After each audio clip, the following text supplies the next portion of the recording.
이어서 대장동 의혹 수사 속보, 또 도이치모터스 주가 조작 사건 수사 상황 살펴보겠습니다. 김성환 평론가 어서 오세요. 네, 안녕하세요. 자, 곽상도 전 의원 어제 영장 청구가 됐죠. 네, 그렇습니다. 적용 혐의가 좀 바뀌었네요. 당초 뇌물죄를 적용할 것이다 이렇게 알려졌었는데요. 알선 수재를 적용을 했습니다. 왜냐하면 2015년 하나은행 그 컨소시엄이 깨질 위기에 처하니까 뭐 내부적으로 압력을 넣거나 아니면은 깨지지 않도록 도움을 줬다 이렇게 얘기가 나왔었잖아요. 그게 이제 당시에 공무원 신분이라기보다는 대한법률구조공단 이사장이었어요. 근데 뇌물죄를 적용하기 위해서는 직무 관련성이 있어야 되지 않겠습니까? 공무원이.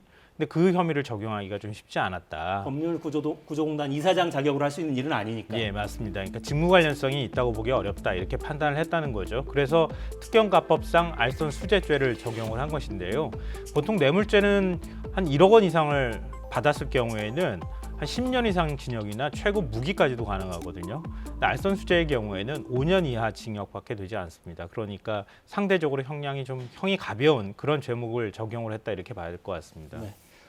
최고 형량이 5년. 곽 전 의원은 여전히 부인하고 있죠? 네, 그렇습니다. 어제 입장문을 냈는데요. 아들이 뭐 본인 성과급이라고 얘기하니까요. 그것과 관련해서 돈을 받은 부분에 대해서는 사과한다 이렇게 다시 한번 사과 입장을 밝히긴 했는데 다만 화천대유와 관련한 어떠한 행위도 난 한 적이 없다 이렇게 얘기를 했고요. 영장에 적시된 내용을 보니까 내가 구체적으로 어떤 누구한테 어떤 행위를 해서 뭐 이렇게 돈을 받았는지 이런 부분에 대한 것들이 전혀 혐의가 특정돼 있지 않다. 그래서 앞으로 법정에서 다퉈보겠다 이런 의지를 밝혔습니다. 네. 자, 이제 이게 50억 클럽 그 정관계 로비를 얼마나 어떻게 했느냐 이런 부분인데 수사 저희 일지 정리해 놓은 거 있죠. 그 영상을 좀 보겠습니다. 곽상도 전 의원의 주거지에 대한 압수수색 11월 17일에 진행이 됐고 박영수 특검 피의자 조사를 26일에 했습니다. 속도가 좀 빨라지죠. 갈수록 27일에 곽상도, 권순일 두 사람 피의자 조사했고 한 차례 조사 뒤에 바로 영장을 청구했습니다. 내일 영장 심사가 진행이 되고 빠르면 내일 밤에 결정이 되겠죠. 이제 남은 50억 클럽 인사들 수사도 해야 되잖아요. 네, 그렇죠. 근데 지금 이제 4명을 소환 조사했는데 나머지 2명이 좀 남아 있긴 합니다. 근데 4명이 제일 핵심적인 역할을 했을 것으로 보이는데요. 아직 구체적으로 어떤 역할을 했는지, 어떤 내용에 대해서는 조사를 벌였는지에 대해서는 나오고 있지는 않아요. 말씀하신 것처럼 뒤로 가면 갈수록 속도는 빨라지고 있지만 애초에 수사 시작했던 시점으로 바라보면 굉장히 늦게 수사를 하는 것이다. 그렇기도 하네요. 이 법조인이라서 상당히 좀 거북스러워가지고 이렇게 늦게 했느냐 뭐 이렇게 또 얘기가 나오기도 하는데요. 일단 또 오늘 주목할 만한 부분이 부산저축은행 이 수사를 할 때 그때 뭐 이제 주인 검사가 윤석열 후보라고 하잖아요. 그때 수사 제대로 하지 않았다 이렇게 얘기가 나왔는데 그때 불법 대출을 알선했다고 하는 사람 2015년 수원지검 특수부에서 수사했을 때 그때 이제 뒤늦게 처벌을 받았다고 하는 조모 씨에 대해서 오늘 소환 조사한다 이런 소식도 전해지고 있습니다. 근데 과연 어디까지 그것도 성과가 나올지는 좀 지켜봐야 될 것 같습니다. 네. 그러니까 수사가 두 축이잖아요. 한쪽에서는 50억 클럽, 이 정관계 로비 의혹이 있고 네. 다른 한쪽에서는 성남시가 당시에 특혜를 제공하지 않았느냐 이런 의혹이 있는데 요 윗선 수사는 어떻게 돼가고 있습니까? 윗선 수사도 아직 더 추가로 하고 있다 이런 얘기가 들리지는 않고 있어요. 과연 어디까지 할 것이냐. 결국은 어디까지라고 하는 그 꼭대기가 이재명 후보일 수밖에 없는 그렇죠. 상황인데요. 과연 그 중간 다리에서 어느 정도 혐의를 확인했느냐 이 부분이 제일 중요하지 않겠습니까? 근데 아직까지 구체적으로 어디까지 확인했는지에 대한 내용이 나오고 있지는 않습니다. 근데 어찌됐든 윗선 수사도 결국은 이 상태로 만약에 수사가 마무리가 될 경우에는 또 특검이 기다리고 있잖아요. 그러니까 결국은 특검 몫으로 넘어가게 되는 거 아니냐 이런 얘기가 나옵니다. 네.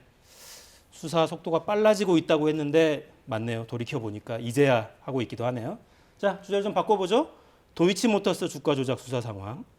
권오수 회장 이번 주 중에 아마 기소를 할 거라고요? 네, 이번 주 금요일 중에 빠르면 기소를 할 것이다, 재판에 넘길 것이다 이런 얘기가 나오는데요. 좀 지켜봐야 될 것 같고요.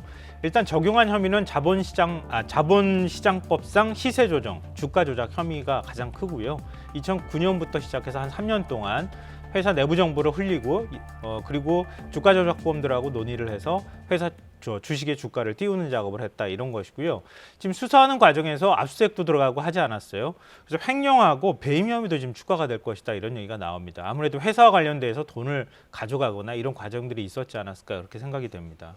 그렇죠. 그러니까 주가 조작 선수들에게 어떤 이익을 금전을 제공하거나 그럴 가능성도 있는 이런 거죠. 과정에서 회사 네. 돈을 빼낸 게 아니냐. 근데 과거 같으면은 별건 수사로 이렇게 횡령이나 배임 혐의를 적용할 수 있었을 텐데 지금은 조금 좀 시대가 그렇게 하긴 조금 어렵잖아요. 그러니까 결국은 주가 조작 혐의와 관련한 횡령 배임이다 이렇게 봐야 되지 않을까 싶습니다. 네. 이 사건에서는 관심사로 떠오르는 인물이 김건희 씨잖아요. 네. 윤석열 후보의 부인. 권오수 회장 공소장에 혹시 이름이 거론될 여지도 있겠습니까? 글쎄요, 그걸 아직 잘 모르겠어요. 근데 만약에 이름이 거론된다고 하면 김건희 씨를 소환 조사를 안 할 수가 없는 상황이 될 거잖아요. 그러니까 이름이 오를 것이냐 말 것이냐의 관심거리는 아마 김건희 씨 수사로 이어지느냐 아니면 이어지느냐 그 상징적인 의미가 있기 때문에 아마 관심을 받게 되지 않을까 싶고요. 지금 우리가 선수라고 부르는 이모 씨 있잖아요. 주가 조작범. 그 이모 씨가 권오수 회장이 소개를 해서 김건희 씨를 만났다. 이렇게 지금 얘기를 하고 있다고 지금 알려지고 있거든요. 결국은 김건희 씨 쪽에서 계속 얘기하는 것처럼 투자 전문가로 우리는 알고 계좌를 10억 원이 든 걸 맡겼을 뿐이다. 이렇게 얘기하는 게 성립이 안 될 수가 있으니까 그런 내용이 만약에 공소장이 기재가 됐을 경우에는 김건희 씨 소환 조사로 이어지지 않을까 이런 관측이 나옵니다. 그러니까 김건희 씨 측의 입장은 일관되잖아요. 단순 투자자였을 뿐이다. 그것도 실패한 투자였다. 근데 그거는 정황상으로는 말이 앞뒤가 좀 안 맞아요. 그래서 윤석열 후보가 통장 계좌를 2010년 1월부터 2월 사이 한 보름 정도의 계좌를 공개하기도 하지 않았습니까? 그리고 투자 전문가라고 알고 난 그냥 계좌를 맡겼을 뿐이다. 뭐 오히려 손해봤다 이렇게 주장하고 있는데 근데 주가 조작에 관여했다고 하는 사람들 그 이전에도 알고 그 이후에도 알았다. 왜냐하면 2009년에 권오수 회장의 가족회사라고 알려져 있는 두창섬유로부터 거쳐서 도이치모터스 주식 24만 8천 주를 8억 원어치를 사들였다. 그것도 블록딜로 샀다. 이런 의혹을 받잖아요. 그러니까 그 두창섬유의 대표가 이 주가 조작을 주도했다고 지금 알려져 있기 때문에 권오수 회장, 두창섬유 대표 그리고 주가 조작범 이모 씨 이렇게 지금 아는 관계가 돼버리잖아요. 그리고 주가 조작이 있었다고 하는 게 본격적으로 주가 조작이 이루어지는 게 2010년 10월부터라고 하는데 계좌를 공개한 건 한참 전이잖아요. 그때 계좌를 공개해야 된다 이런 얘기가 나오고 주가 조작은 2011년에 끝났다 하더라도 그 이후에 김건희 씨가 거의 액면가로 도이치모터스 주식을 또 사는 과정이 있고 그리고 전환사채를 또 사들이는 과정이 있었어요. 그러니까 끊임없이 앞뒤로 관계를 계속 맺어왔는데 난 단순히 주식 그 투자 전문가라고 알고 계좌 15억 원어치 그냥 맡긴 것뿐이다 이렇게 설명하기에는 뭔가 앞뒤가 잘 안 맞는다는 거죠. 그러니까 과연 어느 정도의 공분 관계가 형성이 됐느냐 이 부분을 확인하기 위해서는 소환 조사가 불가피한 거 아니냐 이런 얘기가 끊임없이 나오는데 근데 모르겠어요. 검찰에서 소환 조사한다는 얘기가 아직까지는 안 나오고 있는 상황입니다. 이 부분은 어떻습니까? 짧게.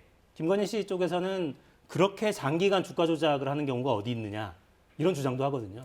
근데 그건 녹취록으로 얘기가 나와요. 김건희 씨 어머니죠. 윤석열 후보의 장모가 최모 씨죠.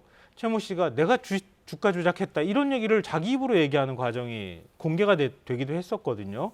그러니까 얘기하시는 것처럼 주가 조작에 난 관여하지 않았다고 하면은 2010년 10월부터 본격적으로 주가를 부양하기 시작했단 말이에요. 그때 무렵 앞뒤로 해서 계좌를 공개해버리면 훨씬 더 깔끔할 텐데 아직까지 그 계좌를 공개하지 않고 있다. 왜 공개하지 않느냐 이런 의혹 제기가 끊임없이 나옵니다. 네, 이번 주 안에 권오수 회장의 공소장에 어떻게 기술이 돼 있는지 거기에 김건희 씨 이름이 등장하는지 이것부터가 일단은 당장은 관전 포인트가 되겠습니다. 김성환 평론가 수고하셨습니다. 네. 자, 저는 내일 돌아오겠습니다. 4시엔 사사건건.